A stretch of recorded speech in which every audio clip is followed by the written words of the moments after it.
ऐसा कुछ नहीं है, पढ़ने वाले बच्चों का ग्रेड है भी। जैसे मैं हूँ, मैं हमेशा सरकारी स्कूलों में पढ़ी हूँ। मैंने आज तक अपनी ज़िंदगी में किसी प्राइवेट स्कूल में एडमिशन नहीं लिया, ना कोई कोचिंग किया। गाँव में जो पेड़ के नीचे स्कूल लगती है। जी, मेरा नाम कुंदन देवल है। मैं जेएनयू में पीएचडी स्कॉलर हूँ। मेरी माताजी किसान है, मेरे पिताजी जवान थे आर्मी में। बात करने का एक दिखावा कर रहे हैं, ना कि बात कर रहे हैं। और नेशनल मीडिया को लेकर मैं ये कहना चाहूँगी कि उन लोगों में मतलब जो एक चमचागिरी की होड़ बन गई है कि भाई हम सरकार के पक्ष में बोल रहे हैं,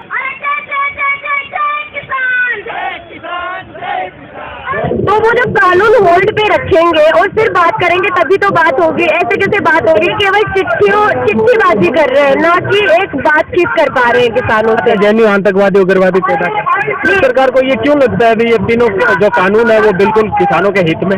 उसी की राय के बिना अगर कोई कानून बनाएंगे या उसको इम्प्लीमेंट करेंगे एक इमरजेंसी सिचुएशन में, मैंने उनको वोट दिया है, उन्होंने उनको आज प्रधानमंत्री बनाया है, कृषि मंत्री बनाया, उन लोगों की बात नहीं सुनेंगे तो वही उनको उनका खामियाजा तो भुगतना पड़ेगा। संवैधानिक प्रोसीजर भी नहीं हुआ और जो एक लॉ बनाने का नॉर्मल प्रोसीजर होता है वो भी फॉलो नहीं हुआ है। क्योंकि जबकि अभी कोरोना के समय जो किसानों को दिक्कतें हो रही है उनके ऊपर कुछ सुधार करने की जरूरत थी, ना कि ऐसा कानून उनके ऊपर थोपने की जरूरत थी। जेएनयू के छात्र, अधिकतर जो जेएनयू के छात्र है वो वही किसानों, मजदूरों के बेटे, मिडिल क्लास के लोग हैं मैक्सिमम। हम ग्रुप में आ रहे हैं, अपने अपने क्षेत्र में सपोर्ट कर रहे हैं किसानों का। बहुत किसानों ने बनाया है तो उनको अपने उस तरह से किसानों के बीच आना चाहिए, उनकी बातें सुननी चाहिए। यहाँ ठंड में लोग परेशान है, खेती बाड़ी लोगों की है, बहुत सी चीजें, बहुत सी दिक्कतें हैं, सब जुड़े हुए। जो चेन में बहुत से लोग हैं उनकी रोजी रोटी जुड़ी हुई है और जो एंड प्रोडक्ट जो निकलता है उपभोक्ता के पास से, वो भी अगर किसानों से उनके पास जाएगा तो उनको सस्ते में मिलेगा। अगर बड़ी बड़ी कंपनियों ने कल को स्टॉक कर लिया या सरकार का कोई कंट्रोल नहीं रहा इन चीजों पे, तो वो उनके लिए भी बहुत महंगा हो जाएगा। तो हर आदमी को इस आंदोलन में आना चाहिए। लगातार शाहजहाँपुर बॉर्डर पर हम मौजूद हैं, लगातार आपको कवरेज दिखा रहे हैं जिस तरीके से किसान जो है लगातार यहाँ पर प्रदर्शन कर रहे हैं। मैडम, पहले तो मैं आपसे अपना परिचय जानना चाहूँगा, उसके बाद शुरुआत करूँगा। जी, मेरा नाम कुंदन देवल है। मैं जेएनयू में पीएचडी स्कॉलर हूँ, स्टूडेंट एक्टिविस्ट हूँ और राइटर हूँ। जिस प्रकार से आप स्टूडेंट हो और लगातार जैसे भी आपसे पहले हम वार्ता कर रहे थे, आप बुक्स वगैरह, राइटिंग वगैरह भी करते हैं, तो किसान आंदोलन को देखकर और मोदी सरकार की हठधर्मिता को देखकर आपको क्या लगता है? जी, मैं अभी यहाँ पे किसानों के उसमें ही हूँ, सपोर्ट में हूँ। मेरी माताजी किसान है, मेरे पिताजी जवान थे आर्मी में। तो जिस तरह से अभी सरकार का जो एक रवैया है, वो लोग एक्चुअली में प्रॉब्लम ये हो रही है कि वो बात करने का एक दिखावा कर रहे हैं, ना कि बात कर रहे हैं। क्योंकि बात करने के लिए आपको एक माहौल देना पड़ता है किसानों को, जो भी सामने वाले लोग हैं जो आपसे वार्तालाप करना चाहते हैं। तो वो जब कानून होल्ड पे रखेंगे और फिर बात करेंगे तभी तो बात होगी। ऐसे कैसे बात होगी जब आप कानून बन चुके हैं, इमरजेंसी में उन्होंने कानून बनाए, ना किसी सलाह मशवरे के, ना किसी सोच विचार के, ना एक्सपर्ट्स की राय के बिना उन्होंने कानून बनाए हैं। और उसके बाद में भी जब आप बात तो तभी करोगे, इम्प्रूवमेंट अब तभी करेंगे जो पुरानी चीज है उसको हम जब होल्ड पे लेंगे या रद्द करेंगे। तो इनकी हठधर्मिता है, ये केवल चिट्ठीबाजी कर रहे हैं, ना कि एक बातचीत कर पा रहे हैं किसानों से। लगातार जिस प्रकार से वार्ताओं का दौर भी हुआ, लेकिन वो मानने को तैयार नहीं है केंद्र सरकार। अब इतने किसान बेवकूफ तो है नहीं जो यहाँ बैठे हैं, इसमें से वकील भी बहुत सारे हैं, बहुत सारे ऐसे लोग हैं जो बहुत पढ़े लिखे एनआरआई भी हैं, उनके फैमिली से हैं, वो भी इस चीज को समझ रहे हैं। लेकिन केंद्र सरकार को ये क्यों लगता है भी ये तीनों जो कानून है वो बिल्कुल किसानों के हित में?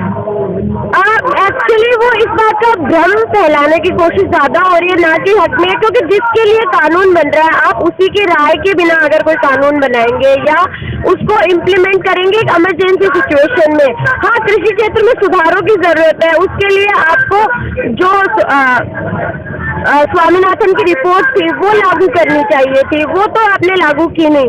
केवल सरकार एक भ्रम बना रही है, जबकि वो उनके जो साइड मकसद है, पता नहीं क्या मकसद है। इस जनता ने उनको वोट दिया है, उन्होंने उनको आज प्रधानमंत्री बनाया है, कृषि मंत्री बनाया, उन लोगों की बात नहीं सुनेंगे तो वही उनको उनका खामियाजा तो भुगतना पड़ेगा। यहाँ तक कि बड़े बड़े वकीलों के भी बयान आए थे कि संवैधानिक तौर से ये कृषि बिल गलत है, क्योंकि यहाँ पर राज्य सरकार की अपना अधिकार क्षेत्र है, आपके अधिकार में नहीं, उसके बावजूद भी आपने तीनों कृषि बिल ला दी।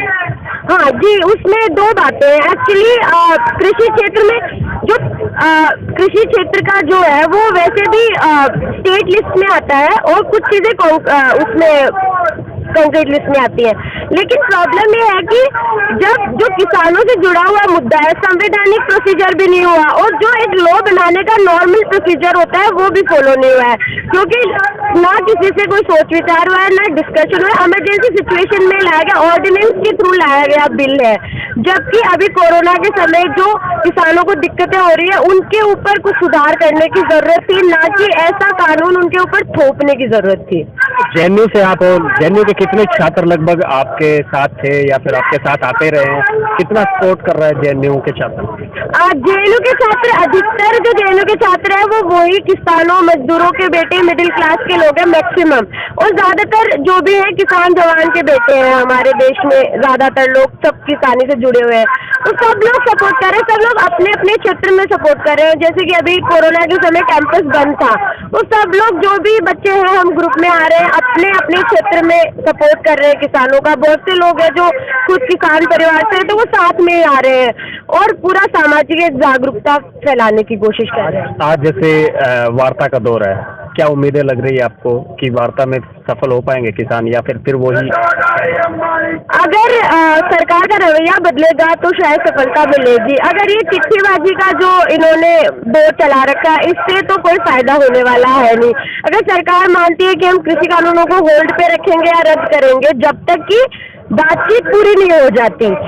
जब बातचीत तो तभी होगी ना जब आपने कोई गलत चीज किया, आप उसको होल्ड पे रखोगे। वो गलत है, सही है, चलो वो डिस्कशन बहुत लंबा है, लेकिन किसान मानते हैं कि वो गलत है, हम मानते हैं कि हमारे साथ गलत हो रहा है, तो उसकी बात को सुनने के लिए होल्ड पे जब तक नहीं रखेगी सरकार, तब तक वार्ता का कोई फायदा नहीं निकलेगा। जाते जाते आपसे आखिरी सवाल है कि क्या आप मोदी सरकार को क्या संदेश देना चाहेंगे किसानों के साथ? अब बरसात का भी मौसम चला, बरसात से काफी परेशानी हुई किसानों को, अब ठंड एकदम पीक समय पे है, मोदी सरकार को क्या अपने शब्दों में क्या कुछ कहना चाहेंगे, जिस प्रकार से आप एक राइटर? मैं कहना चाहूंगी जो हमारे देश में जो पुराने जो लोग हुए हैं, जैसे कि सर छोटू राम थे, चौधरी चरण सिंह थे, लाल बहादुर शास्त्री थे, गांधी जी थे, अम्बेडकर थे, पटेल थे, उन लोगों से एक मोदी जी को थोड़ा सा सीखना चाहिए। अगर उनकी हमने जो कहानियां सुनी है, जो बातें, जो हमारे संस्कार है इंडिया के लोगों में, उनको आके किसानों के बीच में बात करनी चाहिए, किसानों का साथ देना चाहिए, ना कि उनका एक उन्होंने किसान को भी एक विपक्ष बना दिया है, जबकि किसान इसी सरकार का हिस्सा, इस सरकार को किसानों ने बनाया है। तो उनको अपने उस तरह से किसानों के बीच आना चाहिए, उनकी बातें सुननी चाहिए। यहाँ ठंड में लोग परेशान है, खेती बाड़ी लोगों की है, बहुत सी चीजें हैं, बहुत सी दिक्कतें हैं सब लोग, लेकिन हम हमारे अधिकारों के लिए अंत तक लड़ेंगे। आप एक महिला भी हैं और इसी क्षेत्र से आते हैं, जिस प्रकार से महिलाओं के नाम पे चुनाव लड़े जाते हैं, लेकिन राज उनके पति करते हैं, भाई करते हैं, वो करते हैं, आप महिला होकर इस तरीके से इस पूरे मैदान में आप आई हैं, आपके हौसले को, जज्बे को हम सलाम करते हैं, लेकिन उसी के साथ आपसे पूछना चाहेंगे कि जिन महिलाओं को आज भी चूल्हे चौके से बाहर नहीं निकाला जाता, उनके लिए आप क्या कुछ कहें? उसके लिए मेरा ये कहना है कि एक सामाजिक तौर पे हमारी सबकी जिम्मेदारी पड़ती है, लेकिन महिलाओं की अपने हक के लिए लड़ने की ज्यादा जिम्मेदारी बनती है। मैं सभी महिलाओं को ये कहना चाहूंगी कि वो अपने हक के लिए लड़े, बाहर आए। और अभी जैसे इस किसान आंदोलन में देख रहे हैं कि महिलाएं, जो किसान महिलाएं हैं, वो पूरे जोश से, पूरे भागीदारी से अपनी आ रही है, कंधे से कंधा मिला के। तो वही चीजें अभी ये चीजें बढ़ रही है धीरे धीरे, और वैसे भी 70% महिलाएं ही किसान होती हैं। एक्चुअली एक्चुअली में किसानी का काम महिलाएं ज्यादा करती है। जैसे उनके हस्बैंड होते हैं वो मजदूरी पे जाते हैं या कोई ड्राइवरी करता है, कोई छोटा मोटा काम बाहर, लेकिन जो किसानी का जो रियल काम है वो महिलाएं ही देखती है। लेकिन यहाँ पे दुख की बात है कि महिलाओं के नाम की जमीन नहीं होती है, वो केवल उस किसानी को देखती है। जैसे कि मेरी माँ किसान है, मैं ये कहूँगी मेरे पिताजी तो आर्मी में थे, वो तो जवान थे, लेकिन मेरी माताजी किसान है। मतलब आप लगातार यहाँ पे डटे हुए हैं, कब तक यहाँ बैठने का इरादा है? जब तक सरकार नहीं सुनेगी तब तक। क्या बैठने का इरादा है? जाते जाते क्या संदेश देना चाहेंगे? यही देना चाहेंगे कि ज्यादा से ज्यादा जो लोग, क्योंकि ये किसानी का मुद्दा केवल किसानों का मुद्दा नहीं है, क्योंकि जो भी जमीन से ही सब कुछ निकलता है, किसान ही सब कुछ पैदा करता है, तो इसी से पूरा मार्केट जुड़ा हुआ है, पूरे मजदूर जुड़े हुए हैं, जो चेन में बहुत से लोग हैं उनकी रोजी रोटी जुड़ी हुई है, और जो एंड प्रोडक्ट जो निकलता है उपभोक्ता के पास से, वो भी अगर किसानों से उनके पास जाएगा तो उनको सस्ते में मिलेगा। अगर बड़ी बड़ी कंपनियों ने कल को स्टॉक कर लिया या सरकार का कोई कंट्रोल नहीं रहा इन चीज़ों पे, तो वो उनके लिए भी बहुत महंगा हो जाएगा। तो हर आदमी को इस आंदोलन में आना चाहिए, अधिक से अधिक अपना समर्थन देना चाहिए, और इस लड़ाई को इनकी भाषा में, किसानों की भाषा में आके समझना चाहिए। लोग क्या है, घर में बैठे ड्राइंग रूम में बैठे एक रिजल्ट दे रहे हैं जो कि सही नहीं है। अब यहाँ ये बात की, और इतनी नॉलेज है लोगों, जो पुराने लोग हैं उनसे आप उनकी भाषा में बात करेंगे तो उनको सब जानकारी और वो सब समझते हैं, वो किसी से बुद्धू बनने वाले नहीं। नेशनल मीडिया लगातार अलग अलग तरीके की बातें करती है, केंद्र सरकार के फेवर में चल रही है, नेशनल मीडिया को और नेशनल मीडिया को लेकर मैं ये कहना चाहूँगी कि उन लोगों में मतलब जो एक चमचागिरी की होड़ बन गई है कि भाई हम सरकार के पक्ष में बोलते हैं, जबकि उनको पता है ये किसान उनके अन्नदाता है। उन लोगों को एक अपने ज़मीर की आवाज़ सुननी चाहिए, मुझे लगता है शायद वो सुन नहीं रहे हैं। लेकिन कुछ मीडिया चैनल हैं जो वापस मतलब अच्छा बोलने की कोशिश कर रहे हैं या न्यूट्रल बनने की कोशिश कर रहे हैं, वो सिर्फ किसानों के दबाव की वजह से। तो यही है, अगर हमारा संघर्ष और मजबूत होता रहेगा और उन पर दबाव बनेगा तो उनको सबको एक दिन सच्चाई, क्योंकि सत्य देरी से आ सकता है पर कभी पराजित नहीं हो सकता। जेएनयू को लेकर भी मीडिया में काफी कुछ भ्रांतियां चलती रही है हमेशा। जी जी हाँ, वही है, वही चीज है कि वो जो सरकार जिससे खुश हो वो जाता है जेएनयू आतंकवादी उग्रवादी पैदा करती है। नहीं, ऐसा कुछ नहीं है। पढ़ने वाले बच्चों का वेड है भाई, जैसे मैं हूँ, मैं हमेशा सरकारी स्कूलों में पढ़ी हूँ। मैंने आज तक अपनी जिंदगी में किसी प्राइवेट स्कूल में एडमिशन नहीं लिया, ना कोई कोचिंग किया। गाँव में जो पेड़ के नीचे स्कूल लगती है। जेएनयू के माहौल को लेकर आप क्या कुछ कहेंगे? वहाँ का माहौल बहुत अच्छा है। हाँ, कुछ कमियाँ हर जगह में होती है, वो तो किसी भी जगह में जितना बताया जाता है उतना नहीं है ना। नहीं, बहुत अच्छा माहौल है, महिलाओं के लिए बहुत सुरक्षित माहौल है।